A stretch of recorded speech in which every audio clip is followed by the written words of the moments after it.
Imagine this, a family crypt, sealed in stone, the final resting place of loved ones, undisturbed for eternity. At least, that's the idea. But what if I told you there's a place where the dead refuse to stay put? A mystery so bizarre, it left even the most logical minds utterly baffled. This is the story of the moving coffins of Barbados, and trust me, it's a tale you'll want to hear to the very end. Cue imagery of crashing waves, an isolated tropical cemetery, and ancient crypts shrouded in mist. The story begins in the early 1800s, on the island of Barbados. In a quiet corner of the Christchurch parish lies the Chase Vault, a family mausoleum built to keep the dearly departed safe for eternity.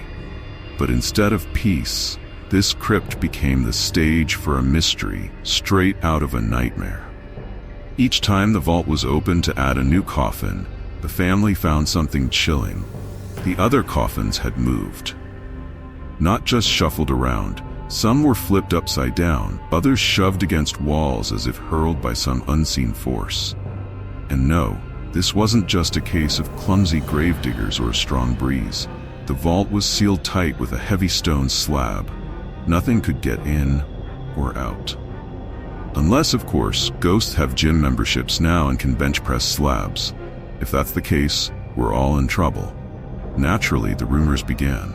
Was this the work of restless spirits, black magic, or something even darker lurking beneath the surface? Skeptics offered their explanations. Earthquakes, flooding, even local pranksters. But none of these theories held water. There were no signs of natural disasters, and the vault was untouched. No scratches, no broken seals. And those pranksters? Let's just say no one wanted to be caught playing tricks in a crypt where the coffins had a mind of their own. And then, in 1819, something happened that no one could explain. A discovery so unnerving, it forced authorities to intervene.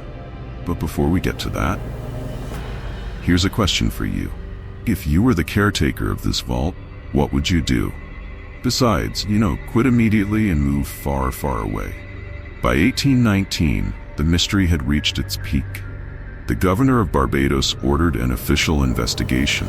The vault was opened under the watchful eyes of local officials, clergy, and townsfolk.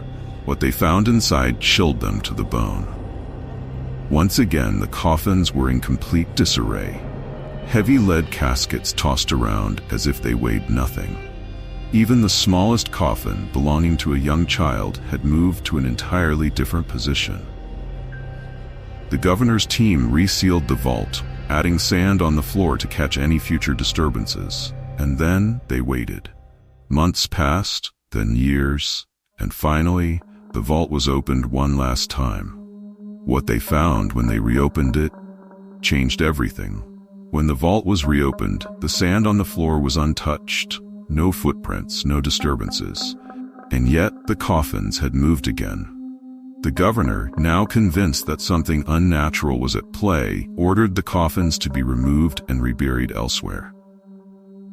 The Chase Vault has remained empty ever since, a silent reminder of an enigma that no one could solve. To this day, the mystery of the moving coffins has no definitive explanation. Was it supernatural, a trick of the earth itself, or something else entirely? What do you think? Maybe some mysteries are meant to stay buried. If you think this was chilling, wait until you hear about the haunting of Thornwood Lane, a story of ghostly whispers, cursed relics, and the dark secrets of an abandoned manor. Click the video on your screen now to uncover the terrifying truth. But beware, once you step into Thornwood Lane, there's no turning back.